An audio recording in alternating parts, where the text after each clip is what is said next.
Welcome to the Aesthetic Brokers official podcast. Today, we will be diving into med spa valuation in a way that founders can actually understand it.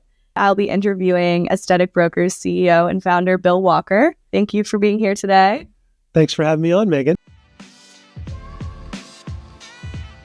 So, our first question, when you're valuing a med spa, what really moves the number?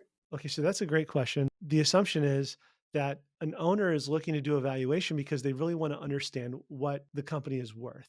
And we tend to think of that in mergers and acquisitions in the term of a value range.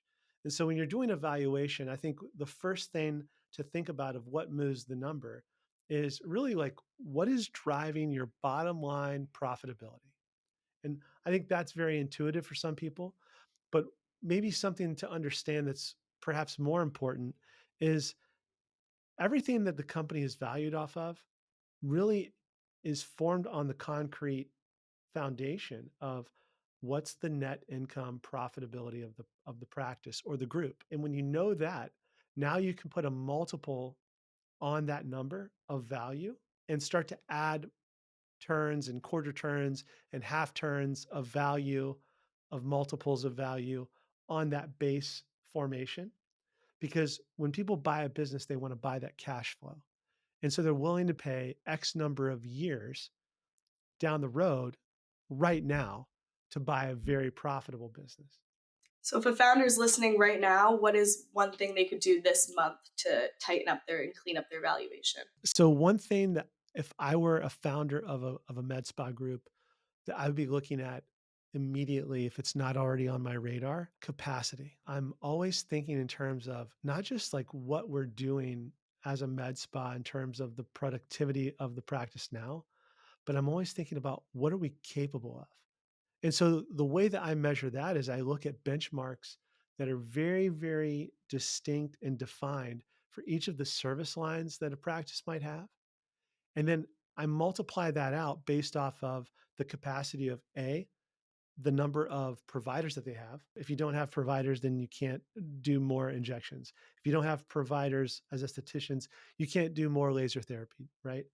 And then secondary, I think of in terms of what are the number of treatment rooms that we have? And are those being filled up to their fullest? So do the most with what you have now. And then you're looking to find ways to expand your footprint. And that's typically when you start getting into conversations with founders who are looking to add an addition onto their current location, or maybe they're looking for like a satellite office for a third or a fourth location. Even. So going off of that, what separates, say, a $1 million company versus a $3 million med spa beyond just size? Right. Well, I mean, it's triple the work to get to triple the revenue sales, right? But that's not always the case. You tend to see a benefit once you can get over about 1.7, $1.8 million of sales of revenue. You start to see efficiencies. And so, one of the things I would say that separates $1 million practice from a $3 million practice, if you're the owner and the founder, is I would say your workload tends to go down a little bit. Right now, for those of you that want the 3-day a week clinical, the 1-day a week administrative dream, right? The 4-day work week, that could be a great thing is because you start to finally feel like I got some breathing room. But more so, I think a more sophisticated response would include the statement at $3 million, you start to make yourself a viable company that professional investors want to put money into and want to acquire. And so that's really where the threshold kind of starts to be in the conversation to say, not only have I built this practice that I have a great quality of life now, and I'm providing a pretty decent lifestyle for my family or for myself. When you get into the $3 million plus range of revenue, now you start to say, I have an exit strategy. And that becomes incredibly exciting and quite liberating for most people who have put in the grind to build what they've built. And once you're building up that valuation, what do you think is one factor that most owners never think about that can tank your valuation? When you think about things that can hurt you that are unexpected when it comes to getting a valuation completed, I think something that surprises people is they think that the protocols for the clinical side are very tight. And when we do a deeper dive with them, it turns out that there perhaps are mismanagement gaps in the armor. And so having those clinical protocols for how you do a full facial assessment, how you dispose of waste properly, making sure that you don't waste product. You'll see anywhere from a 7 to a 12% waste in neuromodulator product in most small practices. Here's a tip: you can knock that out just by having them on a tilt shelf to be able to see the remaining neurotoxin in the bottom of the vial so that you don't waste it. And that right there, if you're gaining a 7% efficiency, that's something that you can do right now as well this month to put into a protocol. But I think the clinical, if you're looking for a straight answer, I think it's the clinical processes that people, uh, So, going off of that, when they hire a provider team, what actually makes it worth paying for besides the clinical? when you're hiring like another provider, I go back to our conversation about the capacity. Like, do we have the capacity to bring in another provider? Yeah. Do we have the referrals? A lot of times people are looking for somebody who's got a book of business already. But one of the things that can strengthen up your clinical acumen is you bring in a provider who's got a really strong background. A lot of times founders are very particular about who they hire and how they're injecting, right? And how they're interacting with their patients. Sure. And so I think that's a give and take that some people don't think about as well is you might want to hire another injector, but also be cognizant of the time that you're going to spend likely as a founder looking into making sure that they're doing things the way that you would like them to handle clinical bedside with your patients. So we know that aesthetic clinics and med spas are on the uprise, the market's getting crowded.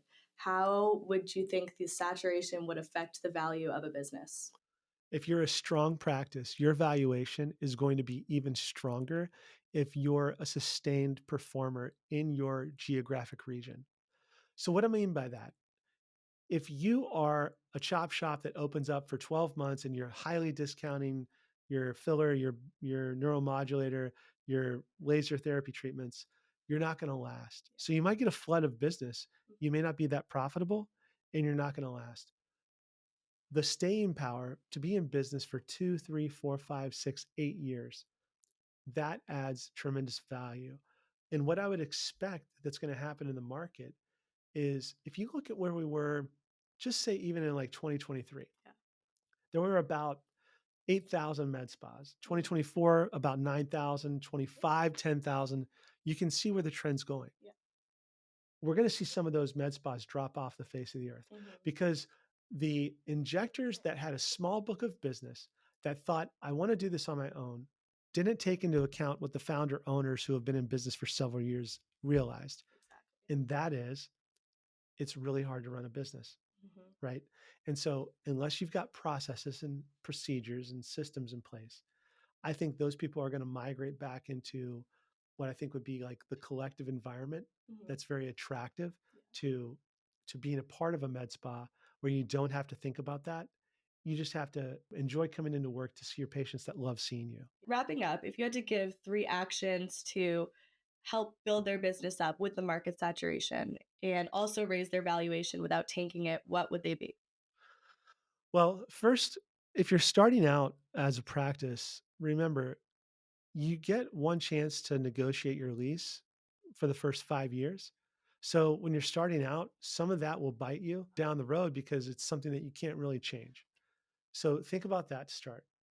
Second is if you're looking at how do I add value to my practice? How do I understand what my practice is truly worth? It's fairly inexpensive to just hire a company like us. You can hire, there's a couple others in the industry that specialize in this, but sit down and talk through all the nuances of the operations of your practice that pair up hand to glove with the financial assessment that we do on a daily basis for small companies to really big companies. Getting that baseline to know what your EBITDA is, your earnings before interest, taxes, depreciation, amortization. It's basically that net income at the bottom line. And you're accounting for, if you're the owner and you're also an injector, adding in some fair market value of compensation for you as an injector as a cost of the business. If you're doing the books, adding in a fair market value of the cost of doing the books as a bookkeeper, if that was an employee. You add those expenses into the company, and then you take out all of the things that you do for fun that you're running through your business, like your concert tickets, or maybe the vehicle that is on the books as a joint personal professional use. You take those out and you add back in the cost of the three of you and one person that are doing three jobs as a cost. That's kind of how you get to this EBITDA number. But having somebody do that for you professionally and walk you through all those steps, that's really the key, because you can do a lot of, quick turns, pivots, redirect your energy on running the business day to day. But it's really nice to have a baseline. In the wellness space, we think about people who go into a practice. What's the first thing they do? They run you through lab work.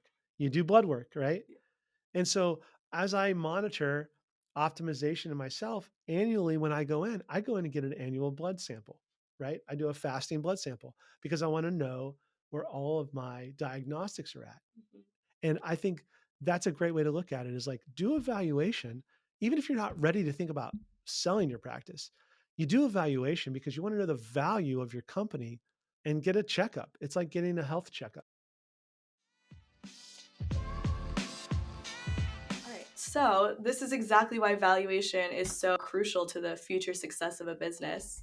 It's systems and teams and protocols. I know Aesthetic Brokers takes kind of an uncommon, detailed approach to valuation analysis. Can you explain to me why other businesses would take different approaches to valuation analysis? So you bring up a great point. I do pride ourselves on the detailed financial analysis that we do for a company. You can do a valuation methodology through a variety of ways. You can do comparables. Think of like the house next door to you just sold for this amount of money. We think that our house is worth this much. We tend to go through a discounted cash flow model, which is a more precise methodology for understanding the finances of the company.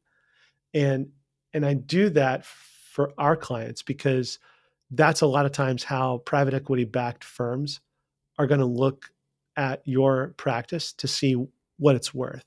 They're going to hire an accounting firm to do a quality of earnings review of the company. And so we look at things through that quality of earnings review to make sure that you're getting a very, very detailed health checkup of what your company has going on and what it's truly worth, so that you know you have a good baseline to start from of, okay, this is what we're really worth on the open market now. And then a lot of times what I think adds value is because we're so specialized and experts in the aesthetic space, our clients nationally trust us to give them advice on, okay, we know where we're at. Now, this is where we want to head, Bill. How do you recommend we get there? Definitely. So, if you are thinking about having your med spa valued or you're thinking about an exit, reach out to us at Aesthetic Brokers and we would be happy to help. Absolutely. Thank you for being here today, Bill. I appreciate your time. Thank you for having me.